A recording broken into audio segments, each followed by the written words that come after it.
In a situation where it's equivalent, you're basically telling the state, look, you could have done this either way. You want to do it way A, you have to do it way B. Why? Only because of race. That's what makes it predominant. And that's the one aspect of Milligan that we disagree with. But Thank you. Justice Thomas? Justice Alito? Well, I think you may be too hard on Milligan, because Alabama in Milligan did not argue that it had Yo, live on the set. I'm your host, Brother Jeremiah, with Real Talk Radio, LLC, where our talk is always real. So, we'll be out today over by the United States Coast Guard facility. I just wanted to do an update today. It's been a while since I've been on on YouTube. And I just wanted to make sure that I get this clarity out. So now, how are these wicked motherfuckers being paid with our tax dollars if the government is so-called shut down?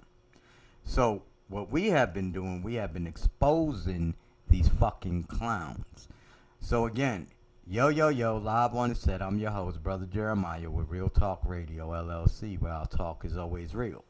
Now, COVID-19 is an acronym for Certified Vaccination ID, Artificial Intelligence. It is also a known scientific fact that when you are breathing in your own bodily waste, you are giving yourself CO2 poisoning. Now, these doctors, scientists, educators, experts, government officials, world leaders, military, news media outlets, and the rich, they know this, and they knew this. And the fact that they know this and knew this is called the crime against humanity. Now also, why were people from Ukraine, Europe, Israel, India, Ukraine, I said that already, and all these other areas able to steal civilians' identity and vote for the criminal with 34 felonies? Can anybody answer these questions for us? Because for some odd reason, we're not getting answers in the way that we should be getting them. Now, you have these pussy-ass ICE agents, which are all illegal. All this shit is illegal. And all these current effective since March 16th, 2020. None of these illegal bills have passed. Effective since March 16th, 2020, when Donald Trump, all Republican senators, including Joe Biden, changed the seal. Now, for those who don't understand what that means, you got to do your research. I'm not going to. Ignorance of the law is not an excuse. He who has passe during these times of impasse is the new passe. So all these bills, they don't pass. They all under. There is no president and shit. None of this shit. And they are still attempting to have you motherfuckers fooled by their propaganda. Now, all politicians are a part of the same agenda. Don't let them pull the fucking wool over your eyes. They're all a part of the same shit. Just one tries to make themselves look better than the other. They're all full of shit. So we're not Democrat, Republican, liberal, conservative, or whatever these bitch ass motherfuckers call it. We're none of that shit. We're exposing all these motherfuckers. That's why we're their what you would call their deepest threat. We will, like real shit, if people were to overstand the law, they would be out here fucking them up. And it's some real shit. You have the right to bear arms. Meaning when you have these tyrants shooting at you, you get to shoot back. That's what the Second Amendment is about. And the First Amendment is allowing you to have the freedom of speech. Now you have these bitch ass motherfuckers that's out here. And I'm going to say it crystal clear because you got fucking bitches also that's a part of their shit. They like to, act like they're not a part of this shit. You know what I'm saying? And then, They're called perpetrators. These are motherfuckers that, you know, pretend we're a part of your same shit. But look at the fucking faces that are here. Jewish Europeans who are attempting to implement their policies over the law. Why? Because they know that the law is going to fuck them all up. And do understand, all these pricks are associated to Jeffrey Epstein. That's why none of them want the people to know exactly what has been. That's why they're trying to distract you guys with these other bullshit ass policies and all this other bullshit that they got going on. Man, fuck these motherfuckers, for real. Again, yo, live on the set. I'm your host, Brother Jeremiah, with Real Talk Radio, LLC, where our talk is always real. Over 90 straight days of summer heat pressure melting and evaporating ice. Day 121. Now, we will be out there at the United States Coast Guard facility, 4001 East 98th Street. We will be out there again today, as we have been for the past 121 days, or 120 days. So again, yo, live on the set. I'm your host, Brother Jeremiah, with Real Talk Radio, LLC, where our talk is always real. And I'm addressing these bitch-ass motherfuckers. Now, during the time when so-called Joe Biden allowed them people from Mexico and all these other places to come in, Ron DeSantis, Jim Abbott, and who's that motherfucker? That other bitch ass motherfucker. Man, what's his fucking name?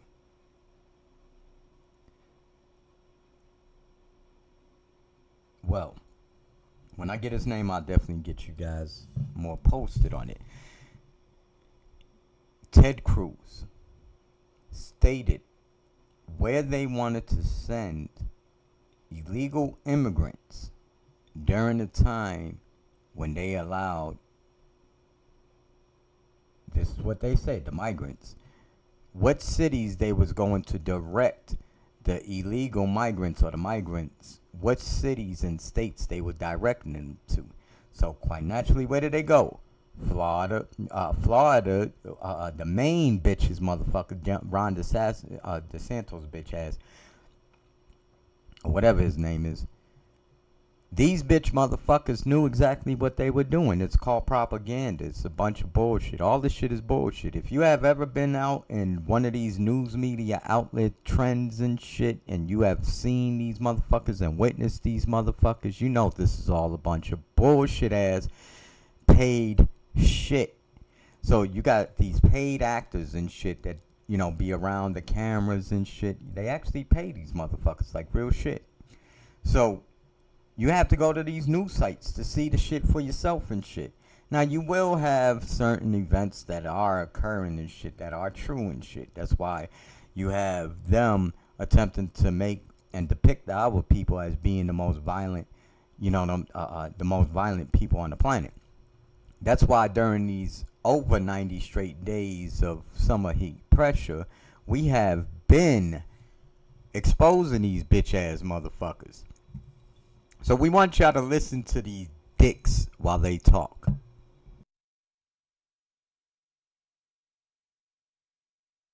Some of these other states, you know, but by and large, we don't. But the reality is people have voted with their feet. Florida has been the #1 state for net migration over the past 5 or 6 years. Incidentally, we're also #1 if you look at the adjusted gross income that's moved into Florida. Not only are we #1 in the country, we're #1 by a country mile over Texas, but we are also have had more adjusted gross income move into the state under my tenure as governor than has ever moved into another state in all of American history over a similar period of time, even adjusted for inflation. So that's a really big thing. But you have to meet needs of that. So we started a program to help with traffic called Moving Florida Forward. I took billions of dollars from our budget surplus. We had projects that were scheduled to take place 5 years, 10 years, 15 years before even groundbreaking. We're accelerating.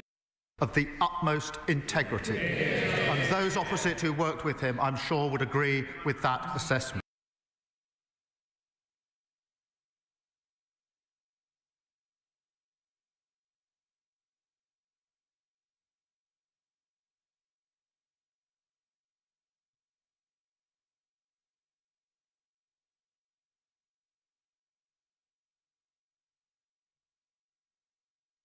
Who created above that we have there. The government of Florida is spending less in this current tuition for any of our state universities 1 cent since I've been governor. So it's $6,300. So you see this right here, right? Something went wrong. You see this shit right here, right? You see this? This is the type of shit that we have to go through. This is called censorship. When we getting out real information, these bitches, and I swear for fucking God, these motherfuckers are bitches. These bitches. Bitch is. Love censoring us. Which we don't give a fuck. Because it's just proving what we have been saying is true. So you have these fucking nose up the ass, it's sounding as bitches who are implementing their policies over the law, which is cool, whatever the case may be. But we are going to let you know we are invoking our First and our Second Amendment. Now, the Second Amendment is really what we're going to focus on because, you know, you got tyrants that's out here that believe they can keep doing the type of shit that they think they're going to keep getting away with. Now, we know that these motherfuckers ain't shit. Now, man, just going to let you know. Fuck them. Real shit. And the real shit that's going to hit the fan is when these motherfuckers start getting killed. And they deserve to be killed, like real shit. They deserve their lives taken from them. So your president of the United States and shit, he deserves it. And he will. Something is going to happen to these motherfuckers because people are not going to keep allowing these dicks to keep getting away with their crimes against humanity. It's not going to keep happening. So you have these dicks that's all associated to Jeffrey Epstein, every single one of them, who are attempting to implement policies over the law because they know that once the law catches up with them, they all in deep shit. Now you got 25 to life crimes that are happening, you know, federal crimes and shit. We're not talking about these state mandated all bullshit ass crimes. We're talking about federal crimes. So, you know, they love to push that bullshit, you know what I'm saying? Nonetheless. Yo, live on the set. I'm your host, Brother Jeremiah, with Real Talk Radio, LLC, where our talk is always real. Over 90 straight days of summer heat pressure melting and evaporating ice. Celebration of life movement, marriage and the supper of the Lamb. Again, why are these criminals investigating their own crimes? And nobody is saying shit about this. Fuck America. Like real shit. Fuck these Europeans. These fucking European Jews. Fuck them like real shit. Fucking racist ass piece of shits that deserve their heads blown the fuck off. For a Florida resident to be able to go to now the top-ranked public university system. Decisions we were having to make early in that were not popular at the time. Certainly, I got a lot of flack from media, political opponents, even people in my own party, and we were going against the machine. But, you know, I looked at it and I was like, you gotta have people have a right to work and put food on the table for their family. People have a right to operate business. Kids have a right to be in school.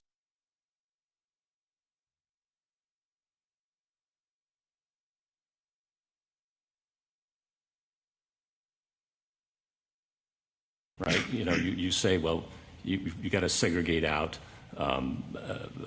members of one race or another based on their party affiliations and crossover voting and how much they really won't vote for somebody of the other race even if they're the same party. See this? Now this is CBS News. They have their shit off. You see this? Chat is disabled. Why do they do that? Well, you know, you got people like me that'll go up against this shit right here. What the fuck you think? Why the fuck you think? Do you think they will put you on? They'll put you on disabled, or they'll disable the chat. Cause think about it, you stupid motherfuckers. Think.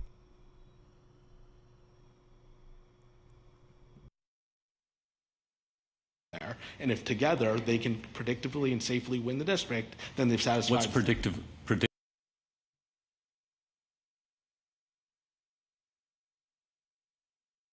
Today, the Supreme Court taking up a landmark voting rights case. It could eventually have a big effect on the demographics of the House of Representatives. Chinu Her joins us now with a breakdown. Chinu, good morning. Hey, good morning, Tom and Hannah. This case here focuses on a section of the Voting Rights Act of 1965. So over the last 12 years, the increasingly conservative Supreme Court slowly chipped away at many of the pillars of that law. Right now, only one is left standing.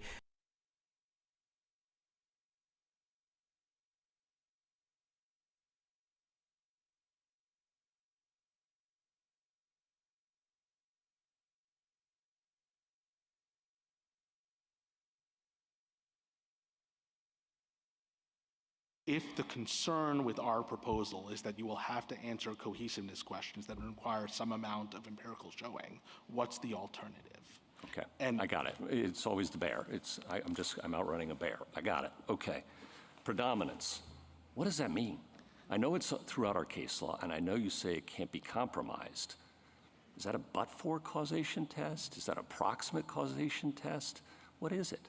I don't think it's but-for. I think... Well, but-for can't be compromised. It means it's an essential component. It wouldn't have happened but-for. Okay, so it's not but-for. It's not but-for. The way the court has described it as... Is it a proximate cause? I don't think that's the right way of thinking It's not a proximate cause. So what is it? I think the way the court has described it is it's the factor that could not be compromised and where race-neutral principles were subordinated to it. So this case is a very easy case to analyze that because the race-neutral principles of incumbency protection were... I'm not worried. Okay, I'm focusing on your test going forward, not this case. So let me help you this way then, because I think the question is when is predominance not satisfied where race is considered? I'll give you two examples. Yeah, I mean, under our normal equal protection jurisprudence, we don't ask whether race predominated. We say you don't discriminate on the basis of race, period. So let me give you two examples where race is considered, but under the predominance test, it wouldn't be satisfied. And that's why, for example, this court has said that the intentional creation of a majority-minority district does not alone show predominance, and we agree with them about that. So here's one example.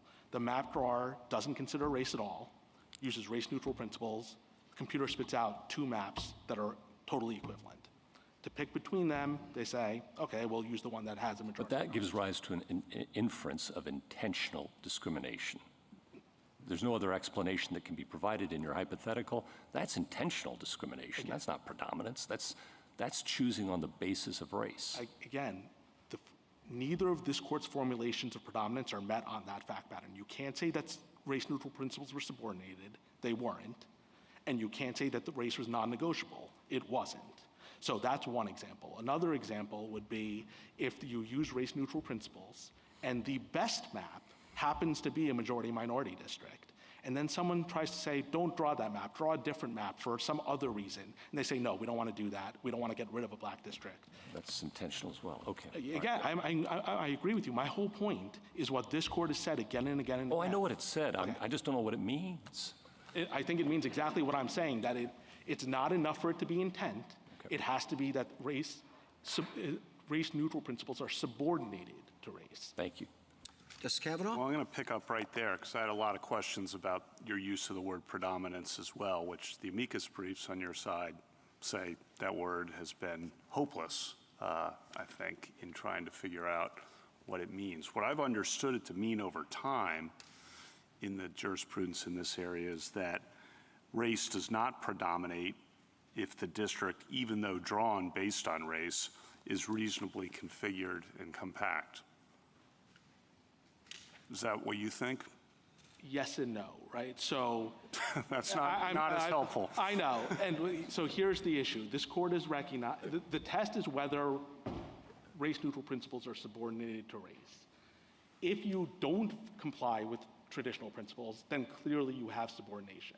But what this court held in cases like Bethune Hill and Cooper, and we agree with that, is if you just are dead set on drawing a 55% black district, but you manage to do it in a way that's consistent with traditional principles, that is still racial subordination. But here's the really important point for this case. We are not arguing, absolutely not.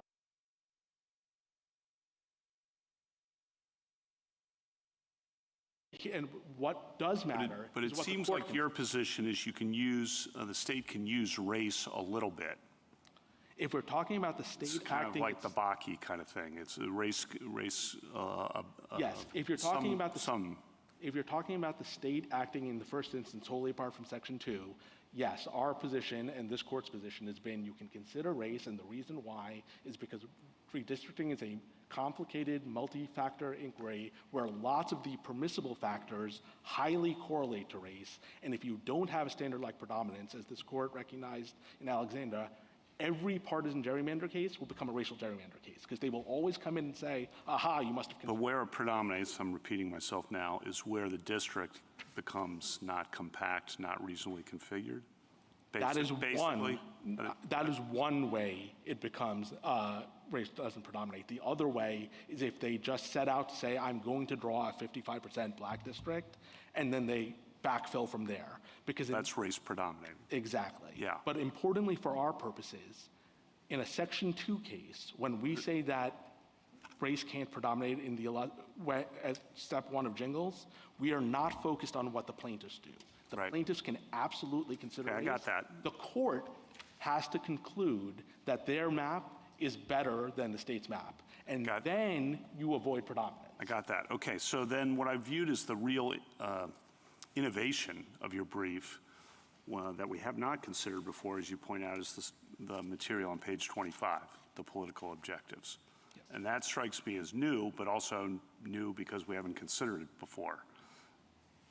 So I think that's right. I don't think this court has ever squarely considered it. I think part of the reason the court is— What's the rationale for why it's consistent for what we have allowed before? Because it is another traditional race-neutral principle. It is one that hasn't been urged as frequently, in part because it was unclear whether partisan gerrymandering— Because of Rucho. I mean, pre-Rucho. Right, pre-Rucho. But post-Rucho, it is totally clear that that is a permissible criteria. Indeed, in Rucho, the court described it as ignoring the good faith inference that the legislatures do to not consider their political objectives. Got it. And is it also, though, part of constitutional avoidance?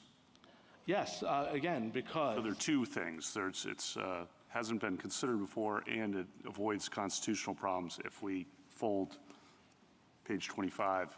That's absolutely right. Again, I think one thing to remember here is Jingles was written in 1985. It was 10 years before this court wrote Shaw and Miller and all the predominance cases. There's just no way Jingles would have ever been written the way it was if it was decided after those cases. Okay. That is an intervening change in law that has created constitutional issues, and I think the court should modify Jingles to reflect that. Got it. Two more, sorry. Do you agree with Louisiana on the Constitution? In part, but not entirely. Can you explain that? Yeah, so we don't think that it is unconstitutional for Congress to have any results test, or that the current results test can't survive if it's construed the way we've proposed. What if it were not construed the way you want it to be construed? What is your position on the temporal point? So if it was construed differently than we've proposed, we do think it's unconstitutional, both because of the temporal point and because of its scope just to begin with. Right? To be clear, you're not saying Section 2 is unconstitutional. Section 2, as applied to redistricting to the extent it requires the intentional use of race to create districts, if there's no change in Jingles, that's your position. I agree with all of that, except instead of the word intentional, I would say use the word predominant. But with that caveat, yes. Yes, got that. Okay, last, this is picking up on Justice Gorsuch. I think your Harlem hypo is very challenging because, I mean, you get into elections and you're microanalyzing the data. White Democrats and black Democrats are not necessarily, there's going to be a lot of times differences in that, and you say that triggers the finding of polarization, correct? Yeah, if there is... I mean, how big a difference does that have to be? Again, I think the right way It's like 10-point difference. I think the right way of thinking about it is if you start with their step one, which is what would the map look like if they'd done it on race-neutral grounds, and then say, is there enough polarization that the minority group who would have been in that district could have won, then they can satisfy steps 1 and 2. Thank you. If there's one last point I can make, Your Honor, which is, you had asked a question earlier about the practical consequences of our position. I just do want to emphasize one thing about that, which is, if you look at Congress today, there are roughly 60 black representatives. If you look at the districts, there are only 15 majority black districts. So even if we're not even urging Section 2 to be eliminated, but even if you eliminated Section 2 entirely, fully 75% of the black congressmen in this country are in districts that are not protected by Section 2. So it is simply not the case that adopting any of the positions on this side, let alone our position. Just to be fair, they're not arguing for eliminating Section 2 entirely. I think they would disagree with that characterization. But under any view of it, none of these positions is going to lead to there being no black representation in Congress or anything remotely approaching that. Thank you, Counsel. Justice Barrett? Mr. Mufan, I have one hopefully very straightforward question. It's really just to clarify. You've said, and you said just now to Justice Kavanaugh, and you know, I take this to be in your brief too, that your position would require a modification of jingles. Is that necessarily true? Is there a way to say it's a clarification of jingles? I mean, jingles is a 40-year-old precedent. So, big ask to change it. Yeah. So most of what we are urging, I think, could be described as a clarification. So we have 3 key points in our brief. One is about how you do recently configured. The second is about how you do racially polarized voting, and the third is how you do the totality of circumstances inquiry. The last 2, I think, can fairly be described as a clarification because the court has never really grappled with exactly how the totality works, and it has expressly left open the question of racially polarized voting. As to the first part, the reasonably configured, most of what we're saying is consistent with most of this court's cases, but after Milligan, I do have to acknowledge that that aspect of what we're urging, that it's not enough that it be reasonably equivalent, that the plaintiff's map has to be superior, that is undoubtedly a modification. But I would say it is no greater of a modification than, for example, what this court did in Kaiser when it retained our but tweaked it in various ways. So I certainly think it's consistent with stare decisis. Okay, thank you. Justice Barrett? That was tweaking. Sorry, Justice Jackson. Sorry. The plaintiff's map has to be superior in your view under this new part, insofar as it uses race-neutral criteria. Is that what you mean? Yes. And that's what was asked for by Alabama. And so you'd be saying that that would require a change to what we said. No, Alabama didn't argue that. The problem with what Alabama argued is Alabama basically said the plaintiffs had to come up in court and without considering race at all, somehow magically show up with the 50% district. We're not arguing that, and it didn't make much sense, so it's not surprising. Oh, I thought they were saying you had to have race-neutral drawing. That was the whole thing about the computers. No, so they had some weird thing about computers, which again, no, is not what we're arguing. But it's crucial to this point. Their weird thing about computers was you have to demonstrate as the plaintiff that you have a race-neutral map, and that's what you're saying right now. It's a very different thing. Yes, they both use the word race-neutral, but what Alabama did was something about computers that I frankly don't understand. What we are arguing is simply under the state's own principles, right, their map has to be better. That I do understand. All right, and then my final question, it just goes to that point, because I'm struck by your, the degree to which your analysis relies on the state's departing from traditional principles. You say you get to Section 2 when they, Section 2 violation when they do that. And I guess I just wonder why that doesn't leave us in a position where you really cannot remedy the effects of race discrimination operating in a district based on past discriminatory choices. In other words, you're still bringing in intent because you're saying you have to intentionally depart from your traditional principles on the basis of race, and that's what's going to trigger Section 2. And I have, for example, the Louisiana historian's brief, where it talks about how the reason why you have blacks in different places is because the residential patterns in the state are still reflective of where enslaved communities lived along this particular river system. And that residential segregation, along with disparities in political power, economic status, health outcomes, all of these things are existent today because they reflect institutional choices that are traceable to Jim Crow and reproduced through contemporary practices. That last part is a quote from them. So I appreciate that you want to say when the state comes with their new map, we have to look at the extent to which in drawing it, they have departed from traditional principles on racial grounds. What I'm suggesting is what do we do with the situation in which the state keeps presenting the same map? They're not departing, their map looks fine, but because of all of these race-based effects, because of the history of Jim Crow, which I appreciate happened a long time ago, but I'm positing, and Jingles allows for us to see where those effects are still occurring. I hear your test not allowing us to solve for that problem when the state is continuing to present the same map under circumstances in which people are not actually being able to have equal electoral opportunity.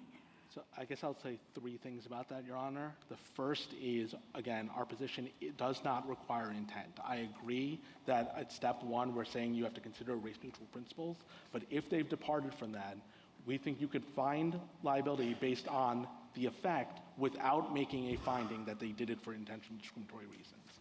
Now, second, you pointed to the fact that it's possible that these effects stem from long distance. Can I just ask you, why do they have to depart?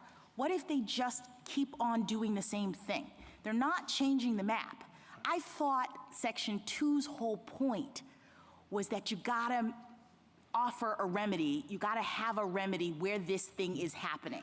So the well-intentioned state with no intent to discriminate says, the census has changed, this is where people live, but we're just gonna provide our same map. And if we can determine that that map, under those circumstances, is not providing for electoral opportunity, regardless of whether they've departed from traditional principles, I thought you had to solve for that. And I guess our point is you don't. You don't. It's only where they depart from traditional principles. It's only where you could say that it's either intentionally or likely intentionally. So intent does come in. You don't have to prove it by a preponderance of the evidence. I see. It's any other results test. Thank you. Thank you. Thank you, counsel. Rebuttal, Ms. Nelson. 28 months ago, this court made it pellucidly clear that Section 2 is constitutional and that there needs not be a race-neutral map that is presented as part of the illustrative maps. Many questions that are presented by my opponents on the other side have been asked and answered in Milligan. What is also clear is that Louisiana is emblematic of the ongoing need for Section 2. For example, we're talking about how close this may come to intent or results. If we look simply at the evidence here in Louisiana, we see that Louisiana had shifting justifications for its map whenever it was presented with a map that met or beat its criteria and gave black voters an equal opportunity to participate in the process. It rejected those maps. The court in Robinson also relied on the fact that there has never been a black candidate elected on a statewide basis. Even when white Democrats won an election in 2019, black Democrats lost. My opponents here would like to make this a partisan issue because they believe the case law will enable their case to prevail, but it does not. This is about race. Section 2 and the Voting Rights Act is laser focused on eliminating racial discrimination from our electoral process, regardless of party. And if we look at many of the black Congress people who were elected, they came out of Section 2 opportunity districts. They don't have to be majority-minority districts. Many of them are crossover districts. And so if we remove Section 2, we also recognize that there will likely be a resurgence of discrimination because Section 2 plays a deterrent effect. States are drawing maps with Section 2 in mind. In fact, Local Rule 21 in Louisiana says that the state must comply with Section 2. The fact that HB1, which was the original map, was pre-cleared by the Department of Justice means very little. Retrogression is an entirely different standard from what Section 2 is looking at. Retrogression means the state of Louisiana cannot go backwards. Section 2 is talking about whether there is active discrimination right now preventing the additional opportunities for black voters who meet all of the Jingles preconditions to have an equal opportunity to participate in the process. Requiring plaintiffs to control for party is helpful if that evidence exists, and it did to some extent in Robinson, where we put on evidence about Democratic elections and the preferences of white voters that still preferred white Democrats over black Democrats, but that is not the only question.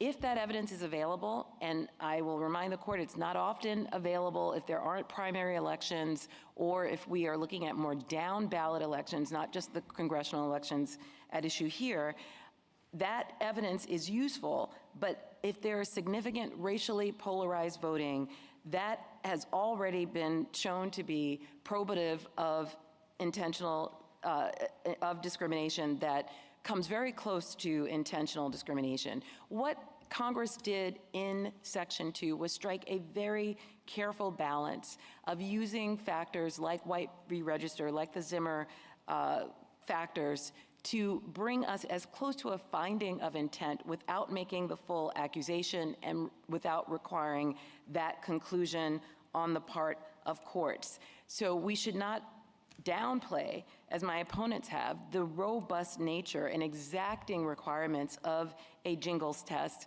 and also remind ourselves that the City of Rome in 1980 made very clear that Congress can address effects beyond what the 15th Amendment requires.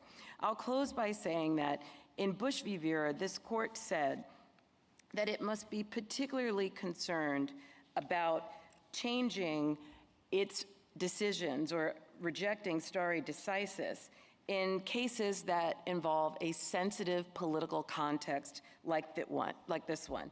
That calls the court's legitimacy into question in a unique way. My opponents here have not done the labor of showing that precedent should be overturned. They haven't addressed Janus, they haven't addressed Ramos. They've simply said that we should overturn or tweak the precedent that governs Section 2, and I would say that there's no record to support that in this case, and this court would be remiss to not require that if it is entertaining any significant modifications of Section 2. Any further neutering of Section 2 would resurrect the 15th Amendment as a mere parchment promise, and we ask the court to remand. Thank you. Thank you, counsel. The case is submitted.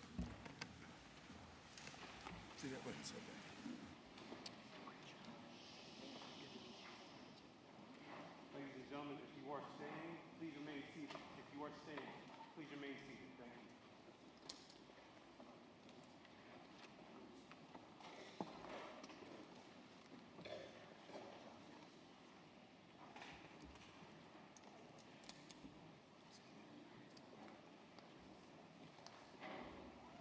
you. So as you've been seeing, I've been writing on the side over here on a chat, and what it's been saying is, alright, the first thing I said, let me just go back. Now I don't know how long this is going to stay up here. None of these illegal bills passed effective since March 16, 2020. Ignorance of the laws is not an excuse. He who has passe during these times of impasse is the new passe. Then I asked questions. One of the questions I asked is, I made a statement, these racist motherfuckers deserve their heads blown the fuck off, which is true. A fucking Supreme Court judge is a pedophile. So, how is a fucking pedophile who is associated to Jeffrey Epstein a Supreme Court judge? If you notice, all these people who are associated with the felon with 34 felonies, who's a known convicted murderer and pedophile, which we still don't get that, get the clarity of how a pedophile murdering criminal is the president. We still don't get that part right there. But hey, to each his own. That's how this motherfucking policy and these governments work. There are no laws, if that being the case. And if that being the case, it's one for all. All for one. Fuck it. We may as well start shooting these motherfuckers. Like the Wild Wild West back in the days and shit, because this is actually what it's turning out to be. So if that being the case, we don't want to hear shit from nobody when it comes to law. So what we're doing, though, we're invoking our First Amendment and our Second Amendment, strategically. First Amendment allows us to have the freedom of speech. Second Amendment allows us to defend ourselves, especially against these fucking pussy-ass tyrants. Now, we as the people, this is what we should have been doing. But, too many cowards that's out here that don't want to take care of their business, which is cool. When the shit really hits the fan, and we keep telling y'all it's gonna happen, when the shit really hits the fan, we do not want to hear shit about what's going on, because shit is going to hit the fan. So, some of us are kind of cool, calm, and collective because we have, a lot of family that's out here. And, we don't want them to be affected by this.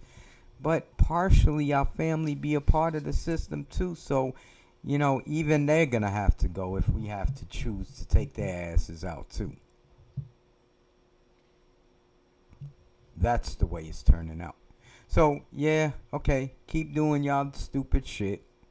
Don't talk to us about laws. We ain't trying to hear shit you got to say about laws. Especially while there's a felon with 34 felonies who has been convicted, a convicted pedophile, murdering pedophile who has buried children under islands. And don't say shit to us, for real. Don't say a motherfucking thing to us. Especially while they're creating war crimes and shit. We will hear argument next in case 24-624. Let's get this clarity of what's not going to happen. We're not trying to hear shit that these motherfuckers say. Fuck the Supreme Court. Fuck the federal government. Fuck all these motherfuckers. Fuck these law-abiding law enforcement agencies. They're all a part of the same agenda. The court has long recognized that physical entry of the home is the chief evil against which the wording of the Fourth Amendment is directed. And the facts here well illustrate what's at stake with such entries. The police entered Trevor Case's home without permission, a warrant, or even probable cause, and they ended up shooting him in his own house. Montana seeks to justify this intrusion under the emergency aid exception, which permits a home entry only when an officer has an objectively reasonable basis for believing that an occupant is seriously injured or imminently threatened with such injury. As Montana previously acknowledged, that standard, quote, requires, in function if not in form, that officers have probable cause to believe someone's in danger and requires immediate assistance, close quote. Now, Montana insists probable cause is not the right standard, but it also doesn't defend the reasonable suspicion standard applied by the Montana Supreme Court below. Instead, Montana and the United States asked the court to adopt some other threshold that would permit officials, for the first time, to breach the sanctity of the home when they don't have permission, don't have a warrant, and don't even have facts leading to a fair probability that an emergency is actually taking place within the home. Their proposed reasonableness standard is so vague that not even the state and its amici can agree on what it means. And its open-ended balancing approach invites abuse and confusion, leaving police and first responders without the guidance they need and citizens without the security promised by the Fourth Amendment. The court should adhere to the textual and traditional standard of probable cause. I welcome the court's questions. Do we normally use probable cause standard outside of the criminal context?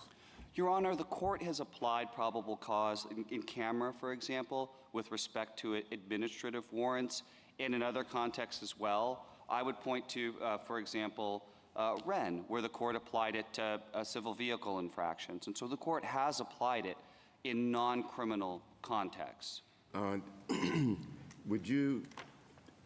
What is the objectively reasonable basis standard? Your Honor, I think the objectively reasonable basis standard applied in Brigham City calls for and really contemplates, sort of lends itself to some standard of certainty. And our position is that that standard of certainty is probable cause, the traditional standard that the court has applied. Yes, Your Honor. Well, I mean, I'm just asking what it means. Is there any difference between that and probable cause? Your Honor, we think that the standard sounds in probable cause. The court didn't use those words in Brigham City, and it did not use those words in Fisher. But we do think that the standard echoes probable cause. I'd point, for example, to the language in Pringle, where the court said that the substance of all probable cause definitions is reasonable belief of guilt. And so while the court didn't use the word probable cause, we do think that there is an echo between the standard applied in Brigham City and the probable cause standard. Well, I was just going to say, when we talk about probable cause, we use it as a shorthand. It's probable cause of what? So, Mr. Chief Justice, here it would be probable cause that an occupant is seriously injured or imminently threatened with such injury. Ordinarily, it would be probable cause to think a crime is being committed, but here, as the government explained in its brief in Brigham City, the object might change, but the way that the standard applies and the level of certainty does not. Why isn't it something like probable concern or reasonable concern? It seems to me that you're taking a totally different context and applying these things just because we're familiar with them and because authorities are involved. I mean, did they enter this home because they were concerned that, I forget the name of the individual, would harm himself? Or was it because they wanted to arrest him for a particular criminal activity? So, Your Honor, the dispatch call was for a wellness check. But I think to get to your original question, the court has applied that probable cause standard even though the object of it might change in different contexts. For example, Wren, a civil vehicle infraction, that's not a crime, and the standard still mapped onto it. And we think that it maps on to the emergency context quite well, because officers and first responders don't have complete information. They're just trying to assess whether there's an urgent emergency that is happening behind the front door, and probable cause would help them do that. You'd say urgent emergency. I mean, let's just say it's a patrol or whatever, he looks in the window and there's somebody who seems to be in some distress. Now, is he supposed to say, you know, I can't tell if, you know, he has a pain is, or if he's having a heart attack or whatever before, you know, entering? Mr. Chief Justice, or even just lying on the ground. You know, why is that person lying on the ground? Well, the court said in Fisher that you don't have to have ironclad proof that somebody is dying before you go in, but the standard is, under the emergency aid exception as defined in Brigham City, seriously injured or imminently at risk of such injury. And so I do think the court has fixed the threshold, but it said you don't have to have ironclad proof, and that's consistent with probable cause because, of course, probable cause also does not require ironclad proof. What it requires is a fair probability or a substantial chance, and we think that that strikes the right balance given the important and really fundamental interest in the sanctity of the home. I think it's critical. If there wasn't probable cause, then there was nothing the police could do. They couldn't get a warrant either, right? Your Honor, there is a civil warrant available in the state of Montana, but to answer your question, in these circumstances, given the risks, I think what Your Honor is asking is whether they could do it immediately, and it would not be easy to do that. No, it's not a question of whether they could dispense with a warrant requirement. If there's no probable cause, then they can't get a warrant. It seems to me that if the police could not enter this house based on the facts that they knew, then I don't know when the police are ever going to be able to enter a house to prevent somebody from committing suicide. Your client's ex-girlfriend calls them, and she says that he's indicated he was going to kill himself. He was going to get a note. She heard him racking the action on a handgun. Then she heard a popping sound. Then the line went dead. She was screaming on the phone. He didn't answer. They go to the house. They try knocking on the door and yelling. They get no response. They see empty beer cans. They spoke to a neighbor who said his vehicle was parked outside.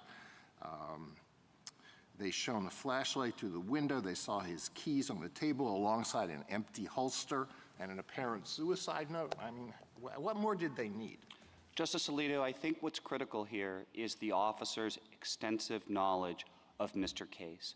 That knowledge goes back decades as to a couple of the officers. Chief Sather testified that he had known Mr. Case his whole life. Captain Heffernan also had known Mr. Case for a long period of time. But it's not just that. Officer Lindstedt had been present at a couple of the prior incidents that also involved threats of suicide and what was perceived by Officer Lindstedt as an effort to provoke a confrontation with police. That is pretty unusual to have that amount of knowledge about a specific person, and we submit that weighs against the inference. What more would they need here? They need to be able to look through the window and see him with a gun pointed to his head, or they need to see a dead body on the floor? What more did they need?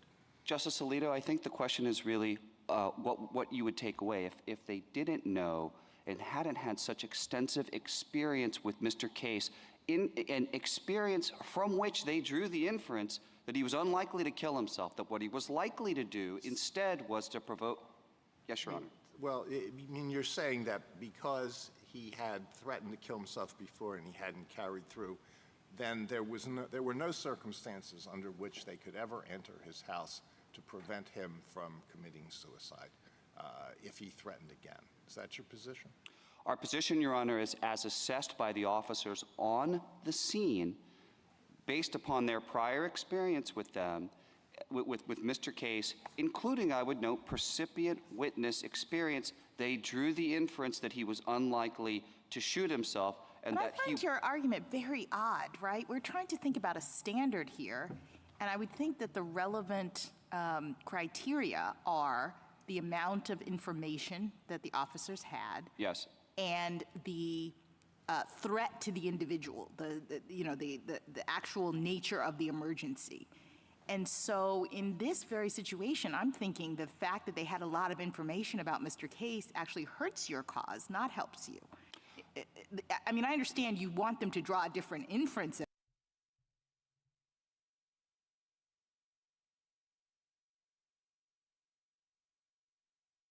Everybody, we're on day 15. To inform partisan goals, we permit all of that. What you're saying to us, if you use it to remedy past lingering discrimination, intentional discrimination, then you can't.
So like we've been saying, we're only showing what's been happening to us. So something went wrong. You already know that these are illegal censorships. So fuck YouTube.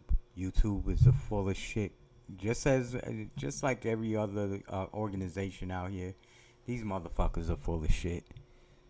They want to attempt to implement their policies so that they can get rid of, your First Amendment and your Second Amendment, your rights. This is what it's all about. So you just got to be wise with these motherfuckers. So as you can see, this right here is a violation. Supposedly, our First Amendment rights is to, the freedom of speech. But when you have shit like this, something went wrong and them censoring you and shit, and it's a censorship because look, we're going to get on it. You see? You saw that? You saw that shit? You see it now? This is called censorship. So when we click off of it and come back on it and it says something went wrong, that's some censorship shit. So what I like to do with them, because they like to censor me and shit, I like blocking their asses too. Since they like to block me, because that's who it was. Who was it? Gail Jones and shit that had us restricted or trying to censor us and shit. So, you could these are called moderators. People that monitor your posts and shit so that they can erase your posts and shit. Those are called moderators. People that monitor moderators or moderators, whatever, how you call it. People that monitor your posts so that it won't be posted and shit. The same, you got these fucking clowns. They bitches for real. These motherfuckers. From the are other straight side as well, advocacy bitches. groups there in the state of Louisiana right pushing here, back I'ma show you against that. I'ma these post that redistricting same claims post. and these new maps that Remember have these, been drawn. So illegal we'll bills continue to passed wait and watch on this there. This is specific all happening one, right and I outside of know the I've Supreme been Court. restricted If any off- more remarks restricted are off of made this at one. the Now, this podium, one we'll might certainly not- bring it not to you my, here on Live Now from Fox. not the Let's take this opportunity to slide away for our final Not my 2-minute Real Talk commercial break Radio of the hour. 64, I've been your host, Christina 6440. Evans, with you for the It's my last Real few Talk hours. Radio And on the other LLC side, page my that's colleague been Stephanie restricted. Quinn will continue our coverage here on Live Now from Fox. So let me show y'all. Oh, my fault. Let me go to it. Let me switch the account. So, like my other one, see, you can't even see it on here. I have 131, 33. So let me see if I could view all my channels. So they only got one of them on here. I don't even know how. All right, let me just see.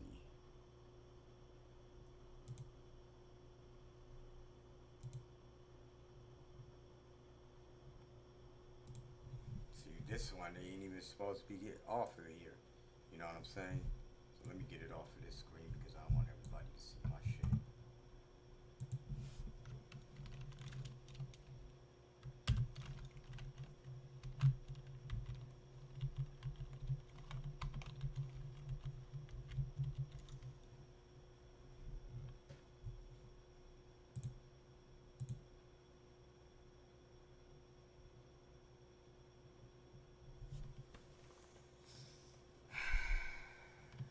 So yeah, so I'm trying to see what's going on with my shit, you know.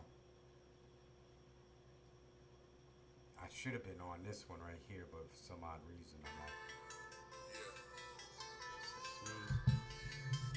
Everybody got their hands in somebody's pocket. Nope. Police, politicians,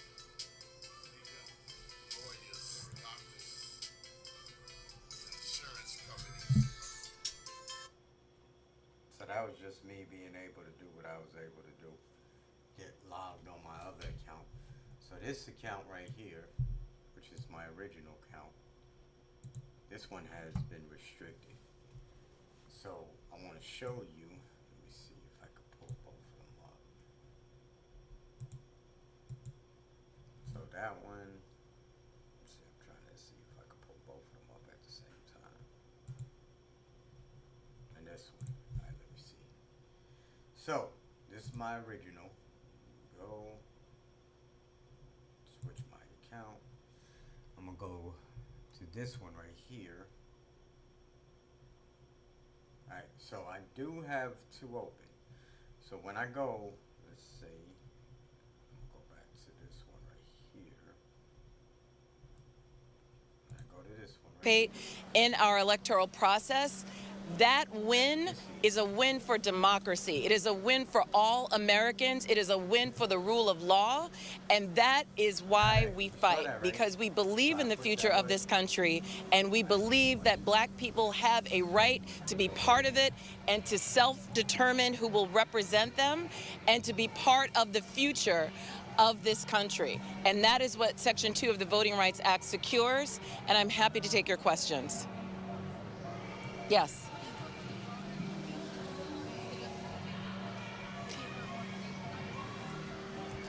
If your question is the broader implications of this ruling, my hope is that this will put to bed the constant efforts to undermine Section 2 of the Voting Rights Act and the Voting Rights Act as a whole. There are constant challenges to its constitutionality. There are ways in which those states who are recalcitrant and do not want to abide by the Constitution try to litigate every factor of Section 2 and of our voting rights jurisprudence. I hope that the court writes a decision that is firm, that is airtight, and that forecloses any future challenges on those lines. Yes.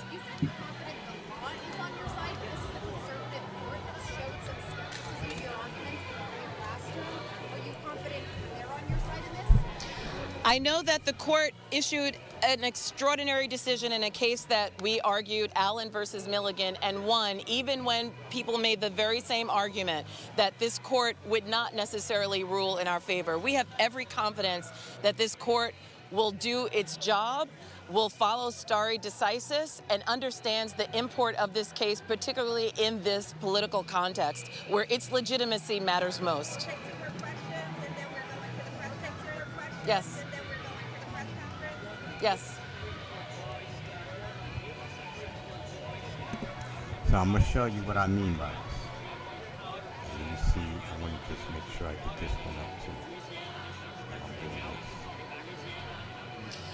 Well, we're a nonpartisan organization. We bring this case on behalf of voters, regardless we bring this case on behalf of voters, regardless they may or may not be affiliated with. What we care about is the right of every person what we care about is the right of without dilution, without discrimination, to be able to vote and that is our primary concern. We are not concerned with the objectives of political parties. We are not concerned with the objectives of political parties. Hearing no further questions. Thank you. Hearing no further questions. Thank you. So we just heard from attorneys on the other side of this argument after the Supreme Court in the Voting Rights Act case. We can see a lot of attorneys right there gathering on the steps. A lot of attorneys right there gathering on the steps. This comes as the Supreme Court has just heard this case involving a section of the Voting Rights Act. Those arguments lasting for several hours on this Wednesday. And those arguments are focused on a core provision of the Voting Rights Act involving redistricting. So earlier, the court's 6 conservative justices seemed like they would vote strike down a black majority House district in Louisiana because it relied too heavily as lawyers. So this is what I'm talking about, illegal censorship. Trump administration tried to purport to erase, illegally censor us and shit. So where's our post? Yeah, see, this is called illegal censorship. So this is what I have to go through when you're dealing with these fucking wicked ass bitches that's out here. You know, this is what I got to deal with. But it's all good. You know, my thing is this. You got these pussy ass motherfuckers that love to do this type of shit, right? You know, and they get paid off of this shit. But they're stopping us from being paid. So how fair is that?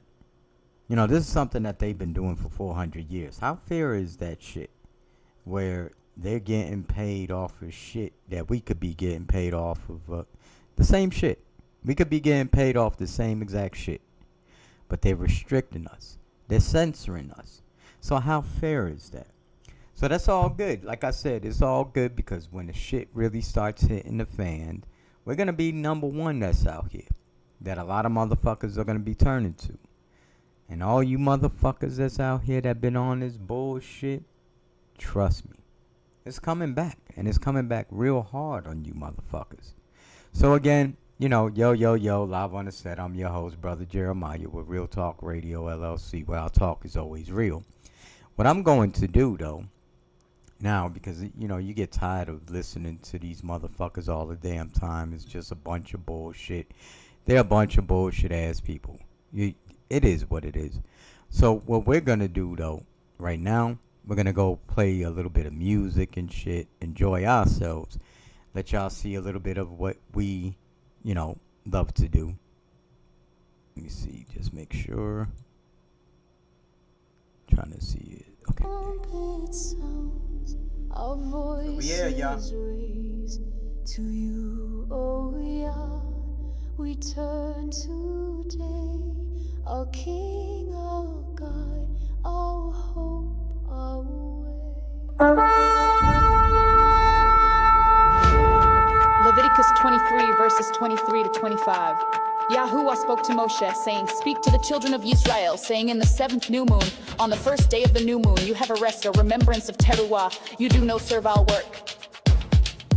Blow the shofar, sound call to worship. Gather your people from east to west. We lift our hearts and find our rest. Hear the sound, the King is coming. His reign profound, Yeshua comes with power and light. Gather your chosen, shine your light. Blow the shofar.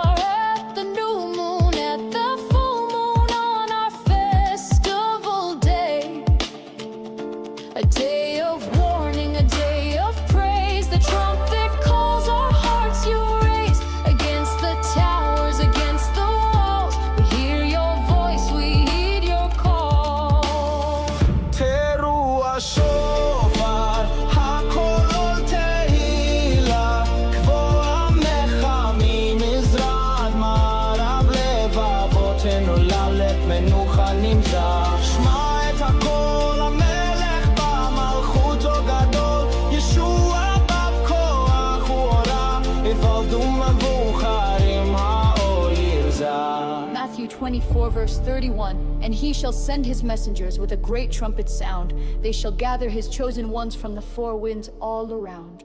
Yeshua himself shall come down from heaven with a shout, with the voice of the archangel and the trumpet of Elohim.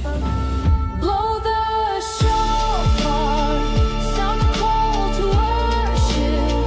Gather your people from east to west. We lift our hearts and find our rest.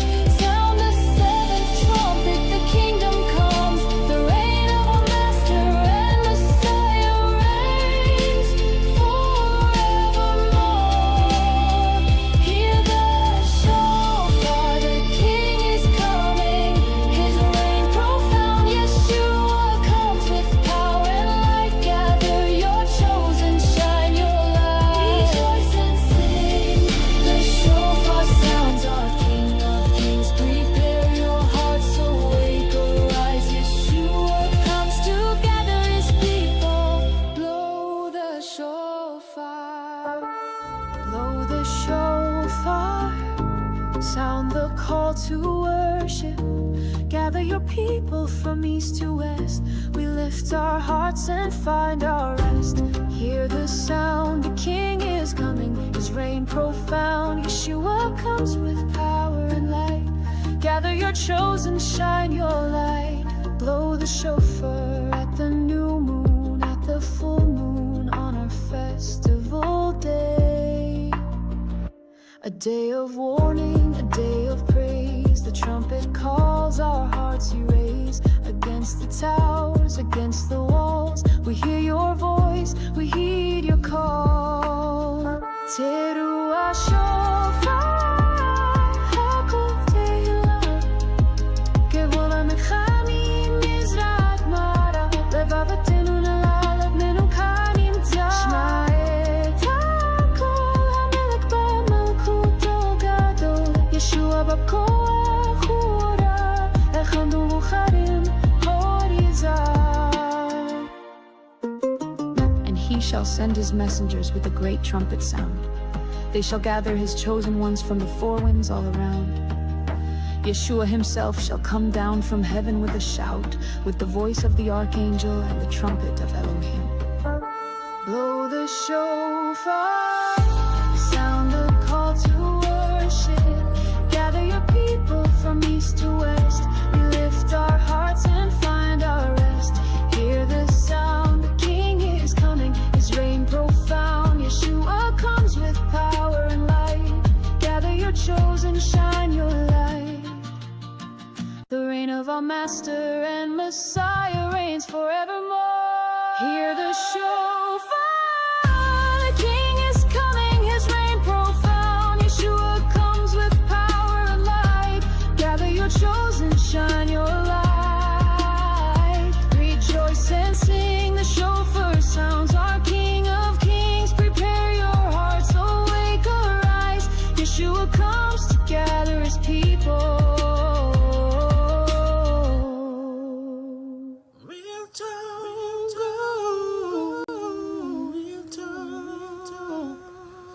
All you gotta do is be real with yourself, and everything will be alright. You feel me? Real Talk Radio. I'm your host, Brother Jeremiah with Real Talk Radio LLC. Where I talk. Yo, this is for those cats that's out there. Very simple answer to one question. Do you hate all white people? I don't think it's a fair question. The white man doesn't even come into my attitude. Mr. Muhammad teaches us to love our own kind and let the white man take care of himself. For a white man today, sir, after kidnapping millions of black people from Africa, stripping them of all human characteristics and relegating them to the role of cattle or animals, commodity, merchandise that could be bought and sold at will. And then 100 years since the Emancipation Proclamation, using every type of deceptive method to further us into slavery, called second-class citizenship, I think that it would take a whole lot of nerve for white people today to ask Negroes do they hate Legal or illegal? Gotta get it. Yeah. Anyway that I can get it. And if I gotta take it, I'ma make it. Legal or illegal? Gotta get it. Anyway that I can get it. Anyway that I gotta take it, I'ma make it. Legal or illegal? Gotta get it. Yeah. Anyway that I can get it. Let's walk this way. Is that Prince or King?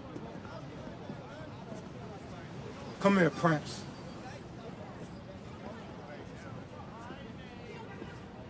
What's today's mathematics? Hey, yo, no disrespect, but we ain't in all of that, son. Build, destroy. To build is to elevate the mentalities of self and those around self.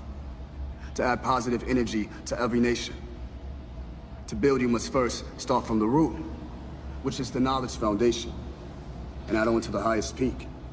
To destroy is to eliminate and destroy any and all negativity that enters my cipher of supreme harmony. Peace, God. Peace, God. Come on, son. Love it. I don't play about me. This season is all about continued growth and surrounding myself with energy that aligns with what I'm trying to achieve in my life. If it's toxic, I don't want it around me.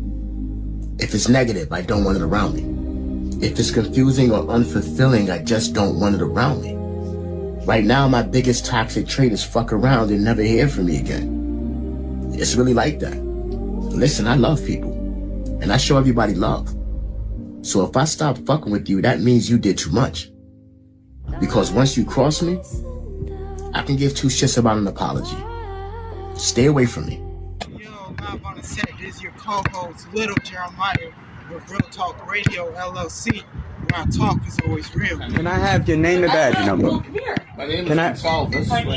What's your name and badge number? It's right there. Are you filming it? Hold on. I said pass safety. Could you please have your sergeant come by, please?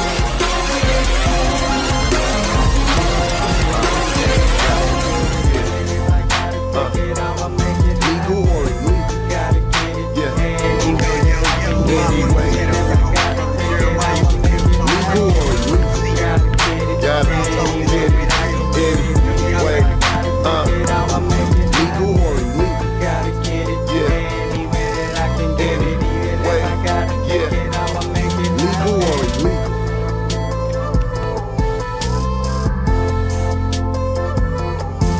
Legal or illegal?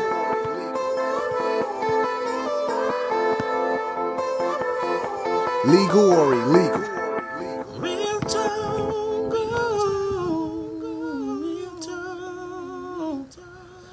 All you gotta do is be real with yourself, and everything will be alright. You feel me? Real Talk Radio. Real Talk Radio.